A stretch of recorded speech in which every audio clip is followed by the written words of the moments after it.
The following presentation is brought to you by the University of Arkansas System Division of Agriculture. Primary funding for this research was provided by the USGA.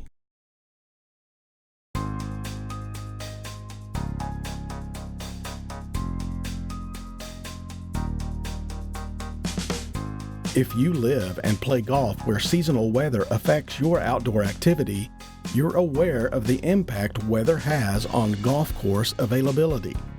For courses located in the transition zone, a region suited best for neither cool nor warm season turf grasses, course supervisors are challenged to balance the opportunity for profits by staying open with closing down and taking necessary precautions to protect the turf from cold weather damage.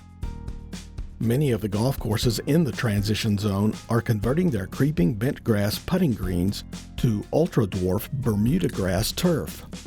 Ultra-dwarf Bermuda grass turf generally requires less water and may require fewer inputs during the summer. But as ultra-dwarfs move further north, there is increased risk in sustaining winter injury from direct low-temperature exposure and tissue desiccation. Protective covers are commonly used during the winter to reduce exposure to extremely cold temperatures. Covering greens can be costly and labor-intensive. The current USGA recommendation is to place covers when forecasted low temperatures are predicted to reach 25 degrees Fahrenheit or lower. Lowering this recommended temperature could result in fewer covering events throughout the winter. If you can reduce the temperature when it becomes necessary to place covers in the winter, then that can potentially save labor hours for a golf course. On top of less labor, it can keep your course open for play more throughout the winter, and so that can have twice the impact on a budget by reducing labor but also increasing revenue. Another winter season turf challenge is the identification of localized dry spot, or LDS. LDS is a common problem on sand-based putting greens and can lead to desiccation of the turfgrass crown and even death of the plant. Wetting agents are commonly applied during the growing season to combat effects of LDS. What a wetting agent does is it reduces the surface tension on water, and so it allows the water to infiltrate into the root zone easier than just regular water alone. Symptoms of LDS are easily recognized when turf is actively growing, but may not be apparent while the turf is dormant. But little information exists on the effects of a late fall, early winter wetting agent application on winter survival and spring greenup of ultra-dwarf Bermuda grass. This research aims to quantify the effects of lowering the established recommended temperature for which covering ultra-dwarf putting greens becomes necessary. The research also aims to investigate the effects of a late-season wetting agent application on soil moisture and winter survival of ultra-dwarf Bermuda grass.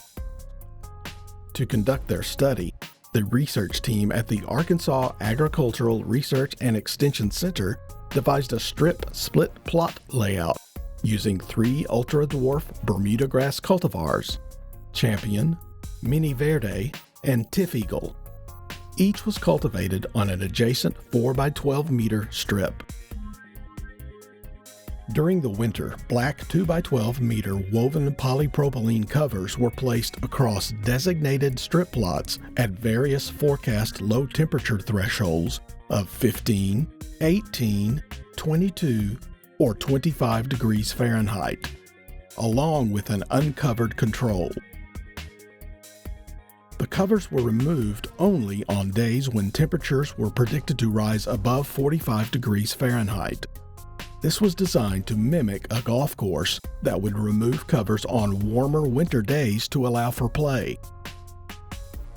Cover and cultivar plots were further split and designated for wetting agent treatment. In early December, a wetting agent was applied to dormant turf as time for the anticipated first covering event drew near. Data was collected for 2 variables of interest: soil volumetric water content and percentage of green turfgrass coverage. The data for soil volumetric water content was collected using a Field Scout Spectrum TDR 300 measuring probe with 1 1/2 inch rods. The tines on our TDR were 1.5 inches, so they weren't very deep, and that was where we were interested in seeing kind of what the moisture level was right closer to the surface as opposed to further down. This water content testing period began with the first plot covering in December and continued through spring green-up. The percentage of green turfgrass coverage data was collected using digital image analysis and took place during the spring green-up period. The digital images were captured by using a camera mounted on top of a mobile light box, which would allow for even lighting distribution and consistent exposure. Digital images were captured between coverage periods throughout the green-up season. These light box samples from the gathered data show the spring green-up in progress. Each turf image is analyzed with a computer application which counts the number of green pixels in each picture. This information is used to quantify the percentage of green grass coverage within the frame. This graph compares the quantified coverage data collected for each cover temperature threshold. This comparison shows minimal difference between any of the covered plots, no matter the cover temperature. The uncovered control plots showed no green-up during the data collection period. This image of the turf strip plots shows that the Mini Verde and Tiff Eagle cultivars achieved significantly greater spring green-up than Champion, regardless of what temperature was used to place cover treatments. Spring green-up and visual quality ratings were not significantly different between Mini Verde and Tiff Eagle. Plots receiving a late-season wetting agent application had significantly greater green turfgrass coverage at every date after the first observation date. The water content measurements taken for the duration of the testing period after application of the wetting agent showed no correlation to the green-up results. The Mini Verde and Tiff Eagle cultivars experienced less winter injury than Champion. The use of protective covers enhanced spring green-up and recovery for all cultivars. The uncovered control plots did not survive the winter.